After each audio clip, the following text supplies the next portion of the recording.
Hi, everyone. Welcome back to another fantastic episode on the Unleashing Potentials podcast. I'm your host, Bernadette, and joining me today is Gaby Yassinskiy. How are you? Hi. Hi. Thank you for having me, Bernadette. So You're excited welcome. to be here. You're welcome. Gaby, we go way back. Oh, yes, we do. Yeah, we've known each other for what, few years? Yeah, it has been actually. Time Wow. flies. Yeah, yeah, and we're in the same city, you guys, which is awesome.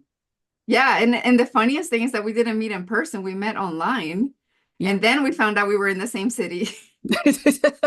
We still need to meet up somehow, some way. We'll make it happen. I know. Yeah, Yes. and yeah, yeah. And you've been on the podcast before, I have once before. long time ago. It Yeah, I feels think it like a was a long couple time years ago. ago. Yeah, yeah. So, Gabby, how are you liking Calgary? And have you always lived in Calgary? I have not always lived in Calgary actually. I do love it. I think that Calgary grew on me. I was living in Houston, Texas before. And I am originally from Venezuela, so I think I've been moving north. I hope I don't move north anymore. I think this is as far north as I'd like to go. Yeah, yeah, Um, yeah. but I was in Texas before, so it was very hot, and then moved to Calgary in 2015. Mhm. So I've been here 9 years now. Wow. And at first I was a little bit bored because, coming from Houston, which is a very busy city, to Yeah. this, but now I absolutely love it. And after traveling and then coming back, I feel like, oh, this is home, and I just love it so much. Yeah, that's awesome. Yeah, I've been here for a bit too. I don't like winter here, but it Yeah, comes and I I think we make the best of it. Yeah, yeah, absolutely. yeah, Yeah. yeah. So Gabby, to start, can you tell those who are watching and listening, who are you and what do you do? Yeah, absolutely. So as we already established, I'm Gabby, and I'm also a mom, I'm a wife, and I am an anxiety coach living in Calgary. I live here with my husband, my daughter, and we have two cats, which are very sassy cats. And I'm also, a holistic nutrition practitioner, and I focus on women's hormone health. So I help women, especially those navigating perimenopause and menopause, get their hormones back on track and manage anxiety so that they can feel good in their bodies again. Oh, that's That's one awesome. of the main things. Yeah, yeah, And yeah. yeah. That's so cool. How And long have you been doing what you're doing? Sorry, go ahead. so, no, no, absolutely. Actually, I would say that doing this specifically on its own, it's only been a few years. And I have actually been supporting women for more than 10 years because before this, I was working in the nonprofit sector, supporting women and their families, both in the US and in Canada. So I have quite a bit of a background.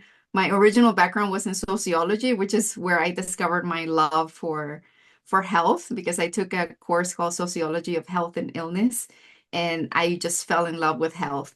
And so I decided to pursue nutrition, and so I first got my certification as a health coach, and then eventually that led to becoming a nutritionist.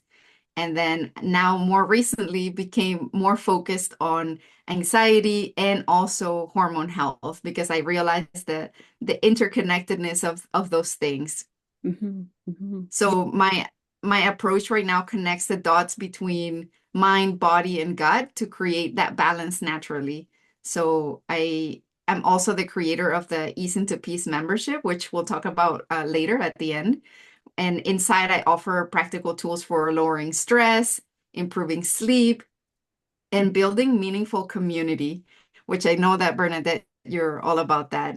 Yeah. So whether it's like, through sister circles or workshops, personalized nutrition support, or one-on-one coaching, which I also enjoy doing, my goal is to help women feel at home in their bodies, and also live a life that feels good from the inside out.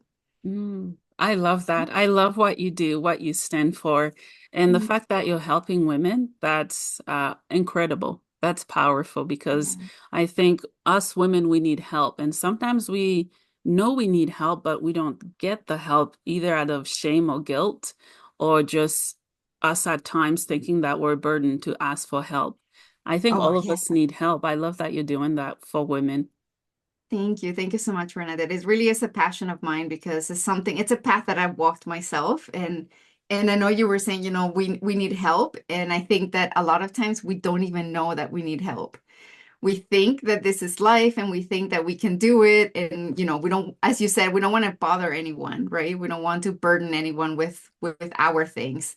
And so we often don't reach out. We don't ask for help. Mhm. And the truth is that sometimes we really do need it. Yeah, yeah. Tell us your journey of experiencing anxiety or anything else that comes with it. Because Yeah. I get choked up with anxiety to the point of feeling numb and then not feeling numb. It's just that we experience it so different and it impacts our gut health, which you also talked about. Tell us more. Yeah, absolutely. So my journey with anxiety, I would say, began before I even knew I had it. So I had it, I would say that I was experiencing this since my 20s. And I didn't know that I had it then. So I wouldn't say, back then I wouldn't have said, oh, I have anxiety. A lot of times we don't even know what it is that we're experiencing. We most of the time I think we think it's stress. Mhm. And so I had episodes of high stress, high anxiety to the point that it affected my health. I was diagnosed with gastritis when I was in university. Sometimes I would be bent over from the pain. I didn't really understand what was happening. I had panic attacks. I know that I had EMS. Maybe I had different things happen in my life. I know one time I lost a job that like meant everything to me. And at nighttime I had a panic attack and the EMS came to like check on me and they were just like, you're fine, you're just having a panic attack. And I was probably like in my mid 20s there, early to mid 20s. And that's when I started thinking like, oh my God, that's like why, I don't understand. And I still didn't for many years actually. But they gave me some strategies to help me, just some breathing techniques. And still, the EMS, like the emergency, like when the ambulance comes, they don't really explain in depth, right? But Mhm. they do give you tools in the moment, like, okay, just breathe with us. And they were using some of the things that I now use with my clients. So if we add to that coming to a new country yet again, so moving to Canada, I moved here with my husband. Uh, my family was still in Texas. And then I had a child here. He was working out of town a lot. So I was with her alone and had some challenges, with breastfeeding. This is another whole topic, that made me feel like not capable and like I wasn't providing for my child. And I feel like that brought even more of that anxiety. So I started having digestive issues again. And this time I had more of that, what is it, GERD, gastroesophageal reflux Mhm. disorder, I guess it's called. And it was really bad. Like it was really bad. Like I think my esophagus was just like on fire all the time. And that led to more panic attacks, Mhm. which even when I was pregnant, I had one and the EMS came again and they were just like, you're having heartburn. You need to relax. You're having a panic attack again. So I've experienced this. And I think that what I had was high functioning anxiety Mhm. because I was always a perfectionist. I always put a lot of pressure on myself. And I think that that's what a lot of women don't realize that they have, high functioning anxiety. And that's the kind that doesn't completely break you down, but it's enough that you feel it and then you can hide it. People on the outside don't know that you have it. They think like, oh, maybe they could think, oh, she's just stressed, she needs to rest, and then you're fine. You're like, okay, I'm back, I can do this. So Mhm. that was my personal journey with it. And as I started to get older, I started to get more into this health and nutrition field. Then I started to see more of how hormone health was affecting and also gut health, and which is why I decided to go on this path and help women who are perhaps on a path that like the one I was, where I didn't know where to turn and who to ask for help or what was happening to me. Wow, Yeah. thank you for sharing. So many women are going through what you went through or continue to go through. Mhm. And isn't it I find it annoying when you call EMS and they have no solution to why you called them. Yeah. And then I Right? mean they're trained to just Yeah. stabilize, right? They're not Yeah. trained to give you Yeah. further tools. Yeah. Yeah. Do you think they should be trained to give people better tools? I feel like, they're doing the job that they need to do, but it would be nice Mhm. if they could at least give you like a handout with resources where you could reach out somewhere. I don't know if they do that now, but years ago when I called them, they didn't give me anything. Yeah. So I don't know if that has changed. It would be nice Hmm. to get something like, hey, here's you can reach out to, learn more about this or Yeah. call this number, something. Yeah, that's true. Yeah. There's just a disconnect right now, I think, or there has been for a long time in our healthcare and what we actually need. There's no prevention. Mm-mm. There's just treating symptoms. Yeah, you're right. Yeah. I find that there's disconnection within every single first responders categories, police, firefighters, EMS. I mean, yes, they're doing the best that they can and they need the funding and resources. There could be more, especially when it comes to mental health. Yes, exactly. And I think it comes from higher up, right? Like we almost can't really blame the workers, the frontline workers. I've Yeah. been a frontline worker before, so I know like a lot of the flaws and the mistakes are coming from above and people kind of creating rules and regulations that don't really understand what's happening on the front lines. Hmm. Yeah. Yeah, that's And true. so, yeah. Yeah. So, Gabby, can you tell us what is perimenopause and when does it typically begin? Yeah, absolutely. So perimenopause is a transitional phase leading to menopause. So this often starts in a woman's 40s. And during this time, the body goes through hormonal changes. I like to compare it to, and I've heard of this before actually from a doctor that I follow. It's kind of like going through puberty in reverse. Oh. So there are hormonal changes in estrogen and progesterone levels, which we experience when we go through puberty. And so we're going to experience that again. It's almost like in reverse. And this period can last several years. So for some women, it can be like 2 years. And for some others, it can be 10 years, up to 10 years. So anywhere between 2 to 10 years. And this is a period of significant change that can bring symptoms, including anxiety, which is why I've decided to focus on talking about anxiety in perimenopause. Because I think that for a lot of women who haven't experienced it before, they may experience anxiety as a new thing as they're going through perimenopause. Yeah, yeah, thank you for sharing. So, how do you think those hormones, the fluctuations between them, how do they impact anxiety?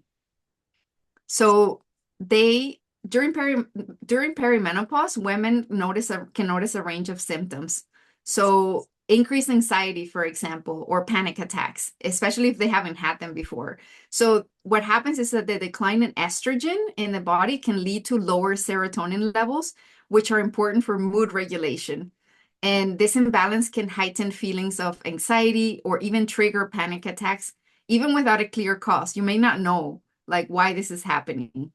Mhm. The other thing would be mood swings, right? So hormonal fluctuations can also cause dramatic shifts in mood. So you may feel like a crazy person because estrogen and progesterone levels rise and fall unpredictably. And this is why I said it's like going through puberty in reverse. It's like we're just going to go through that again. Yeah. And women may feel, irritable, sad, or anxious at different times throughout the day, like in a single day. Hmm. And Hmm. then also sleep disturbances. So night sweats, insomnia are very common during this time, during perimenopause, due to hormonal changes. Lack of quality sleep can also make anxiety worse. So if you're not sleeping well because of the perimenopause, because your hormones are acting up, and then on top of that, you are not getting that proper sleep, then anxiety is going to show up. And this is going to contribute to feelings of fatigue. This is going to further complicate that emotional regulation. Hmm. And then we also experience cognitive changes. There are changes that happen in the brain during this time. And many women share that they have difficulty concentrating. I have definitely experienced that. And this is something like I'm just in my early 40s, but my family, like my mom went through menopause pretty early on and so did my aunts. And this may have been to, different set of circumstances. It could have been stress levels that triggered it to happen earlier. But I can say like I mentioned before, it can be 2 to 10 years. So I definitely have started to feel some of these things already. I've experienced those like night sweats, for example. I've experienced the brain fog.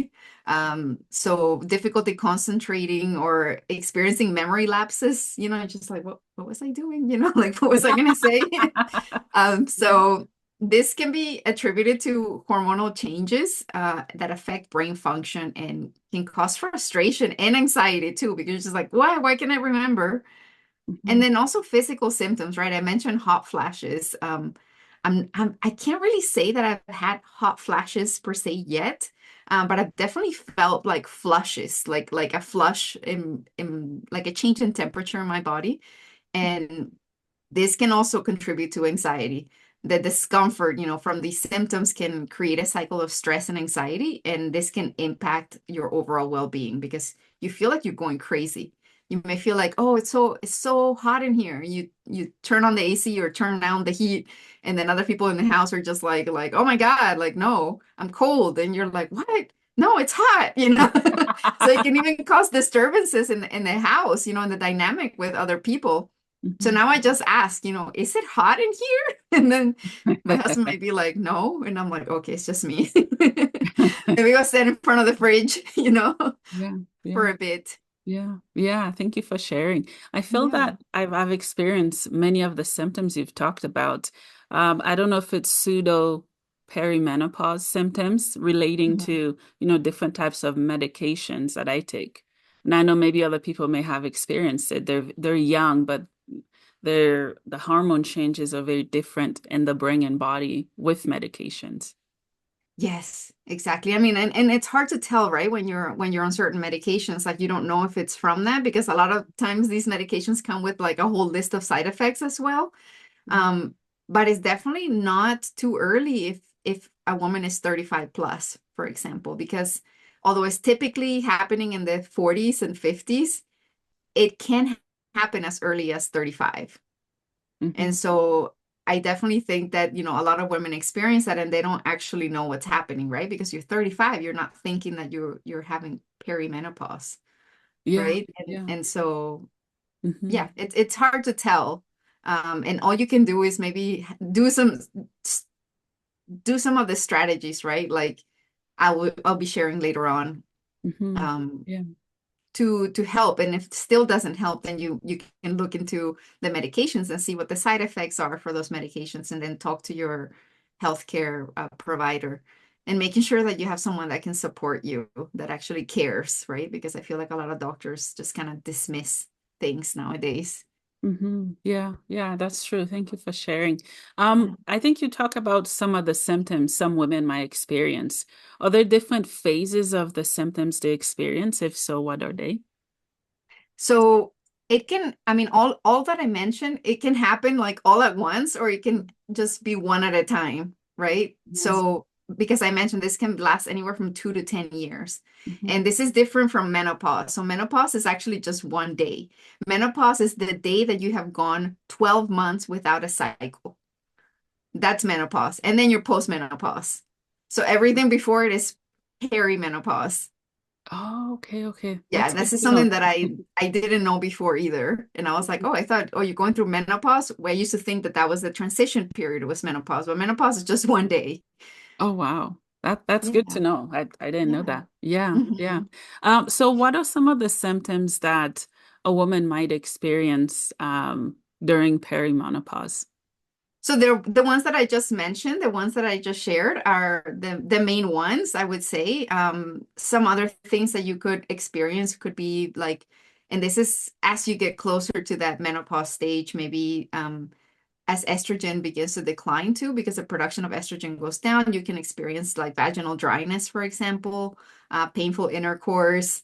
You may just feel like tired. Libido goes down as well. Bloating or that accumulation of belly fat as well. That tends to happen as we get older. We get like a little pooch, right? Which we don't love. Yeah, yeah, yeah.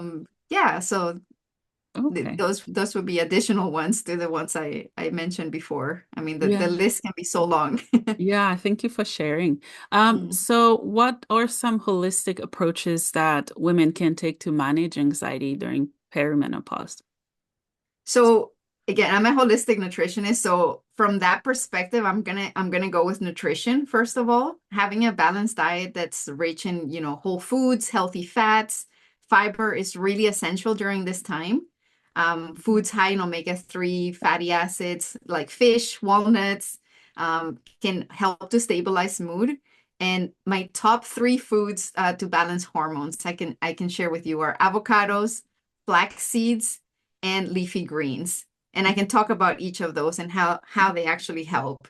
Yes. So avocados support hormone production like estrogen and progesterone. So because hormones are made from fats, and so it makes sense that this healthy fat coming from avocado is going to help the production of that. Avocados also help reduce inflammation, which plays a key role in hormone related imbalances. Hmm. And also the fiber and healthy fats in avocados help to prevent blood sugar spikes, which is really important for maintaining balanced insulin levels. This is important because insulin imbalances can also disrupt other hormones like cortisol and estrogen. And so that's how avocados help. And flax seeds contain something called lignans, which are like they act as phytoestrogens, so we have estrogen that's produced in our body, right? And so then there's something else called phytoestrogen. So they kind of mimic estrogen in the body Hmm. and they support estrogen balance, especially in women during perimenopause or even menopause. And it can help reduce like inflammation.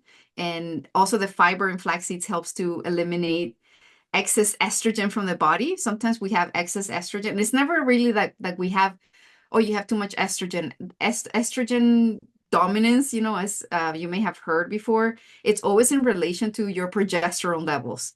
Mm. Yeah. So it's not like, oh, you just have too much estrogen, let's get rid of it. It's like, well, no, how much estrogen do you have in relation to progesterone? That's how the balance is measured. Mm. And so flax seeds help to support a healthy liver, and the liver is in charge of, regulating hormones and also getting rid of excess things that we don't need. Mm. And then the last one is leafy greens, which, think like spinach, kale, arugula. These leafy greens are rich in magnesium, which is a mineral that supports adrenal function. Mhm. And they also help reduce stress levels, which we want. I take Yeah. magnesium glycinate, which helps with sleep and also helps to reduce anxiety. And magnesium helps to balance cortisol, which is our stress hormone, Mm. for those who may not know.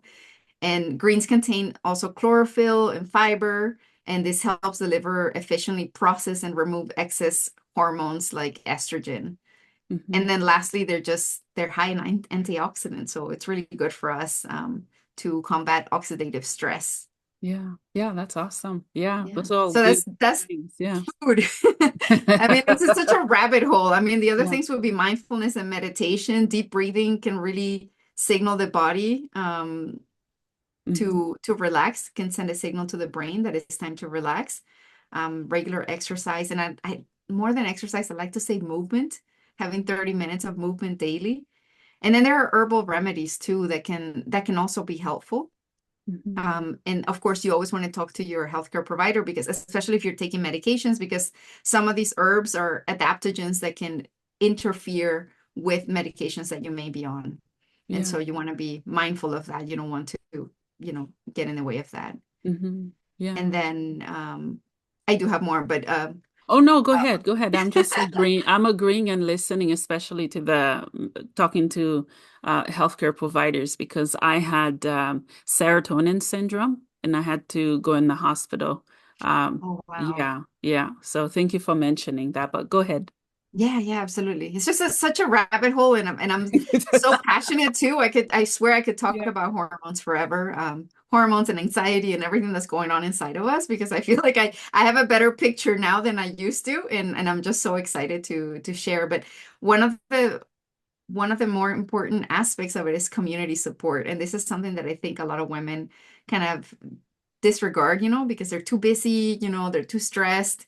And we kind of tend to put community support to the side. Like, I don't have time for that. Who has time to get together with women? But it has been proven through research that coming together with women can increase for example, oxytocin and progesterone. And these are hormones that help us feel calm. And Mm. so one of the most important aspects in the Ease into Peace membership is our sister circles. And this is something that I started this year, and hopefully we get to grow it more. But being able to share your journey with other women who understand, you know, can ease anxiety, just knowing that you're with people who get you, who know how you're feeling, right? And that can really make you feel empowered. Yeah. Connecting with friends also outside, right? Like, or joining a support group for women, it could be in your community, can be also be incredibly beneficial because sharing these experiences can really help give us like a sense of belonging and understanding. Hmm. And there's one last thing I want to mention. Yeah. This is something that I learned recently from I think she's a neuroscientist. I can't remember, but her name is Lisa Feldman Barrett. And she talked about something called the body budget, which I found fascinating. But it's a way of managing stress in the body, and why managing stress is crucial for hormone health, I would say. Mhm. So think of your energy like a bank account. And every time you experience stress or anxiety, you're withdrawing from your balance, Mm. which I thought was Wow, pretty neat. that And is. then, right? Mhm.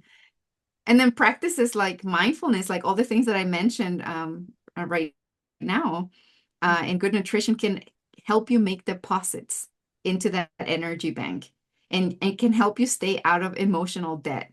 And that's exactly what we practice, in my membership. We practice this, making deposits. How can we make deposits daily in different ways? I know that it's really hard to just jump on to doing all these practices like, oh, nutrition and movement and all this.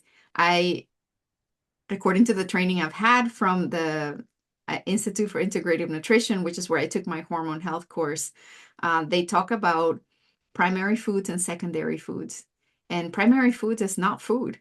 Primary foods is going to be your relationships, your sleep, your emotional state, your mental state, because it's important that we address those things first before we start trying to do the food. Mhm. And so once the primary foods are taken care of, more or less, then you can start to incorporate some of the secondary food and Mhm. actually make a bigger impact in your life. Yeah, that's awesome. I think my balance is negative a million. Oh, yeah. It See, so we need to work on fluctuates. making more deposits. Yeah, yeah, it fluctuates. Yeah, yeah. So, Gabby, what advice would you give someone who is struggling from perimenopause? So I just, again, bringing back this concept of community, right? I want you to know that you're not alone in this, and figuring out how hormones and anxiety are linked can really be a game changer. They have been for me, and they have been for the clients that I work with. It can be a game changer to feeling like yourself again.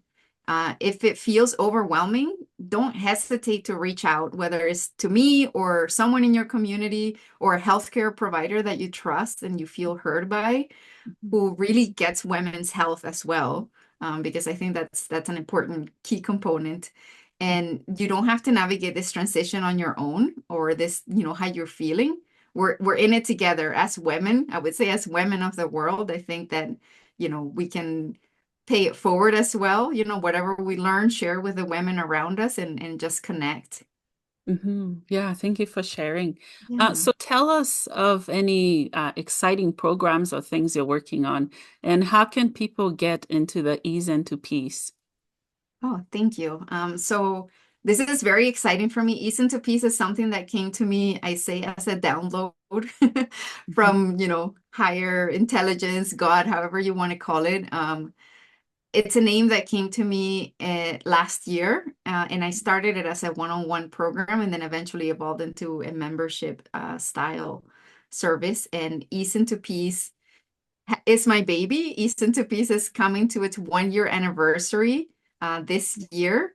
And in it, I mentioned all of those aspects, right, of coming together and having the support from the women in the circles, and starting each month with intention. We do these sister circles every month to be able to be intentional about how we want to live our lives. like you were mentioning, about being in emotional debt, right? Sometimes when we are intentional, we can decide for ourselves, okay, what deposits do I want to make this week or today for myself? And of course, I do give you all the supports that you need. I give you recipes, I give you health guides. There are meditations inside the membership. So there's a portal that you can go to. We do have our own private Facebook group where we can connect. I go live every week. I invite guest experts who come talk on different topics. We just had a workshop on human design, which is another rabbit hole. But I try to bring everything. This month, we're going to have, just on the 22nd, we're going to have a guest come talk to us about hypnotherapy and how hypnotherapy can help with anxiety. In the past, we've had other people come share with us about mindset things or how to connect with nature. I am looking for someone who would speak on Ayurveda because it's another topic that really interests me, but I don't really have knowledge of it. What is it? Ayurveda is more of like Ayurveda. this Indian type medicine where they Oh. talk about the different doshas and what foods to eat according to what our dosha is. It's really fascinating, Wow. but definitely still on the lookout for someone. So if anyone listening to this is an Ayurveda expert and you want to connect with me, that would be great. And right now, the Ease into Peace membership is open. So you can either reach out to me or you can go to my website. And I think it's gyholistichealth.com. But Bernadette will share links and all of Yeah. that. Yeah. And you can check it out for yourself. And if you have questions, I do offer free 30-minute consults. So Mhm. if you want to just hop on a phone call with me and just chat about it, I'm happy to answer any questions that you may have. And we would love to have you be part of our, sister circles and our Ease into Peace family going forward. Yeah. So next month I'll be hosting an event as well. And I am gonna reveal this on here. The Yay. price, the price will be going up for Ease into Peace because there is so much more value in there than there was at the beginning, and it's only gonna get better. So right now you can still get in at founding members price until next month, and I haven't decided the date yet, but probably it's gonna be until the end of next month, which is November. Um, and so $27 US a month for access to an anxiety coach, a nutritionist who specializes in hormone health, and also a community of amazing women who get what you're going through Mhm. and can really support you. Yeah, that's awesome. And I was part of one of your programs. Was it Ease into Peace? You are in my Ease into Peace right now, but you Yeah. were in my Anxious to Calm system, which is Yeah. it was my signature program Yeah. that I started before Ease into Peace came into being. Yeah. And that one was focused on anxiety and also just women's health in general. Yeah, it was incredible. And the way you organized the information and how much I got out of it, I'm like, how did she know I wasn't sleeping certain time and how much sugar I'm eating? Or yeah, I encourage anyone who's watching and listening to really, really invest into what you're doing because it's life changing for women. Yeah, and thank you so much, Bernadette. And I think that, my goal with this was also to create something that was accessible, right? Because a lot of time these health this kind of support is not accessible like monetarily, right? Like money is an issue. And the good thing about this is that it's a membership. There's no long-term commitment. You can come and go as you please. Of course, if you get in at the founding members price, you might want to stay because you don't want to lose that. Um, but you do have the freedom to come and go. And I do give my members special discounts like 50% off one-on-one consults with me, for example, which can be really helpful, especially when you're wanting that more, you know, customized support for yourself to Yeah, help you that's move awesome. forward. Yeah, yeah. Yeah. So as we wrap up, Gabby, I have two questions for you. Well, I'm going to ask you the first one. It might be three. Do you have Okay. any do you have anything else you'd like to share that we didn't get to cover? Um, I did have a couple of myths that I wanted Yeah. to just kind Yes, of, please. Go ahead. Go ahead. yeah, like the first myth is that hormone imbalances only affect physical health. Mm, And as you have seen now, we've talked about how it can actually impact anxiety, right? So I I would say that, hormones impact mental health as well, just as much. So estrogen helps us to regulate serotonin, and which is our feel-good hormone. And this is why women experience anxiety and mood swings during this period of life. And then the other myth is that perimenopause starts at 50. As I mentioned before, in reality, it can start as early as your 30s, or 40s in my case, right? So this is another reason to listen to your body as early as possible, right? Don't wait to have an issue. Don't wait to have a big problem. Mhm. And then the last thing I was going to mention was why optimizing hormones matters, right? Even if you're not in perimenopause, optimizing hormones, can really play a big role in regulating your mood, stress responses to life, and just your emotional well-being. So I think that even if you're not in perimenopause, this is still important, something to pay attention to and to really focus on now before you have any issues, if you're Yeah. not having any. And it can also help with things like PMS, for example. Like if you have very strong PMS symptoms and things like that, it's still beneficial. That's awesome. Thank you for Yeah. sharing. My other question for you is, what is the meaning of life for you? Oh, the meaning of life. Oh my God. That's a deep one, Bernadette, to finish with. I believe that we are life. Mm, Right? We are life experiencing itself, and I've heard this from many like spiritual teachers that I follow. We are consciousness. We are experiencing, we are expressing ourselves in different forms, whether it's in this human flesh form, or we are, a plant or an animal or a rock or whatever we see around us, right? It's all just particles. We are all energy. We are all one, and we are just here to have experiences and yes. to learn from that and to shape us. I love that. Love it. Love it. Yeah. Love it. Thank you. I think you mentioned your website. Are there other platforms that you're on that you'd like to share how people can connect with you? Yes, please. I would love for you guys to follow me on Instagram. I haven't been as active on there, but I am definitely gonna be now. So definitely hop on. You can follow me at GY Holistic Health. So just my initials, Gaby Yassinskiy. So GY Holistic Health. And I will be sharing a lot more in the coming months, because I decided to shift a little bit more and just give more value on there and connect with people. So I also have a free Facebook group. It's called the Anxiety Healing Tribe. So you're welcome to come join it. And if you want to just hang out with me in there, I do weekly, I would say weekly to bi-weekly mindful pauses, like guided meditations and things like that. And I also give a lot of other things in there. I have other resources in the guides that you can check out. Yeah, that's awesome. Well, Gabby, thank you so much for your time. Thank you for coming on the podcast, and thank you so much for all that you're doing for us women. Thank you, Bernadette. It was so nice being here with you and sharing You're with welcome. everyone.